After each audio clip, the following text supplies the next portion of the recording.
Remember, in the decade and a half since Governor Walker saved this state by rebalancing the balance of power between teachers' unions and taxpayers, we've saved about $35 billion. The progressives who now run Wisconsin's Supreme Court are hell-bent on ending Act 10 at any cost, including that $35 billion. Here to talk with us about it, Will Flanders, the Wisconsin Institute for Law and Liberty. Will, thanks so much for waking up early, joining us here on the show. Thanks for having me on. Appreciate it. What is the legacy of Act 10? What will the legacy be? Let's make it looking forward. We always remember the protests. We remember the Capitol singers. We remember the chaos. But here in the next couple of years, once Act 10 is likely killed by the court, how should we remember what Act 10 really was and really did? Yeah, and it's sad to think about it potentially in memoriam, right? But it does seem to be, the reality that we're facing. I mean, I think the biggest thing to remember about Act 10 is that it set off a sort of stream across the entire country of labor reforms. There was an empowerment of the people, folks finally saying that enough is enough. The profligate spending, the endlessly increasingly, rich pensions. The kid principal's worried about a kidnapping. His response, pow. Yeah. Right. Every public sector employee.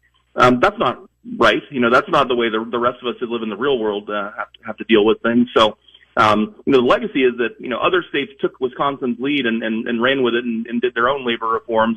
But just sort of like we're talking about with school choice, where we had this great initial idea and, other states have replicated it and expanded on it. Both of these things are in danger here, and the original domino may fall. We may see some similar things across the country as well over time if we're an indicator of what's happening. What do you think the chances are? Because in my mind, it's 100% that this is dead. What do you think the chances are that Act 10 will be killed off here in the before its 16th birthday? Let's go ahead and give it a year.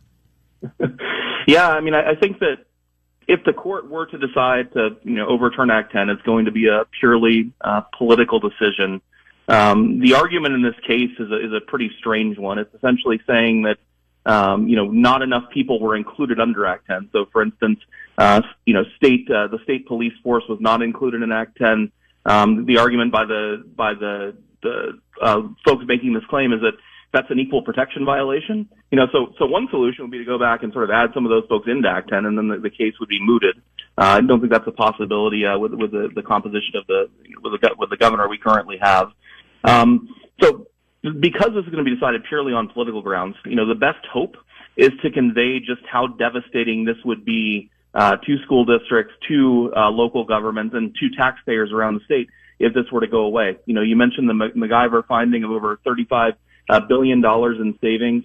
That's immediately going back onto the property tax rolls, or at least a lot of it will be immediately going back onto the property tax rolls. A little bit of it will take a little bit of time to come back on as new contracts are negotiated. So if you talk to school district folks or if you talk to local government folks behind the scenes, they may not be willing to say it publicly, but they know this would devastate their budgets and lead to huge shortfalls that would have to be overcome. And maybe even a court as left-wing as this one can see that this wouldn't be good for the political future of liberals in the state in the long run, even though it sounds good to a lot of people if they were going to repeal this. I have a question about, is there a chance to save any part of Act 10? But I'll close out with that. We're talking with Will Flanders. He is, of course, with the Wisconsin Institute for Law and Liberty. And, Will, you've written several things about Act 10 and the savings, and you just said almost immediately that $35 billion is going right back onto the property tax rolls. So much of this conversation is about schools because it was the teachers union who took the biggest hit, but local governments of all shapes and sizes, county, city, municipal, almost everybody, with a question mark in my voice, is going to see a tax hike because of the end of Act 10? Yeah, that's right. We did sort of yearly estimates. MacGyver has that overall figure. And for school districts, it was about $1.6 billion in annual new costs. Looking at some of those factors we just mentioned, if we sort of went back to what we were doing before Act 10, and local governments is about $480 million in new costs. The reason it's a little less for local government is what we mentioned before, that police and fire weren't included, and that's a big bulk of the expenses for local government. But all told, we're looking at $2 billion in annual new costs, and yes, it's borne by all local governments throughout the state. I had a question, and then I started reading a text, and it jumped out of my head because I was just flabbergasted by what this person was saying on the talk and text line. That's the danger if you ever get to fill in here on the show. Don't read the talk and text line while you're actually doing the show. I saw a story out of Madison. What was it? Last week ago, where Melissa Agard, who was a huge opponent of Act 10, we got to repeal it. She's now the Dane County executive, and she's fretting about an explosion in county employee health care costs. This is A to B to C, backed to the end of Act 10. This is something that I think you mentioned it briefly.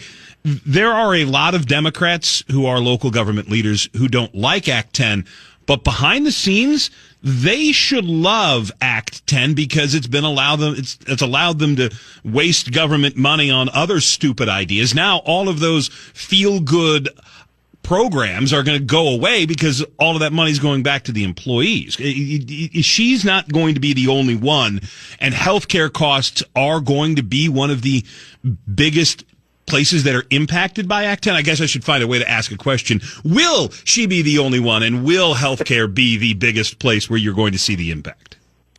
Yeah, she will not be the only one. And, all we have right now is a system like those of us in the private sector generally deal with. Employees are paying about 12.6% of their health insurance costs. They're not even, they're not paying some huge majority of it. It's essentially a system like, again, those in the private sector have to deal with. So, as you mentioned, healthcare costs are just exploding around the country. Folks that are paying their own health insurance can see their premiums, increasing pretty substantially year over year. And this will double down on that. So, while employees were paying some portion of that before, we'll put it all back on the tax rolls for the local governments to cover. Healthcare costs will be a huge contributing factor. The other thing is pensions. Before Act 10, 100% of pension costs were covered by local governments. Now we split them equally. Again, we're not asking employees to be covering all of it, but if you take those two things away, the third component being salaries, but those have gone up anyway. Healthcare and pensions would be a huge component of the increased costs we would see. I guess maybe the only benefit of ending Act 10 would be this should put an end to Wisconsin's teacher shortage. Just hang the sign outside the schoolhouse door. Taxpayers pay for everything. Come on in and work. You got to put up with the snotty kids and the iPads, but we're covering all the costs. Will Flanders, Wisconsin Institute for Law and Liberty. Just put Will Flanders Act 10 into Google, and you can find all of the things that he's written, and really good informational breakdown cost pieces. Will, I'll get you out on this question. Is there any chance that the U.S. Supreme Court, somebody somewhere, can save us from this? Is there any part of Act 10 that will remain? And I'm thinking maybe, forced unionization, Janus, if you really want to get into the weeds. But it looks like we're going to get stuck with the costs.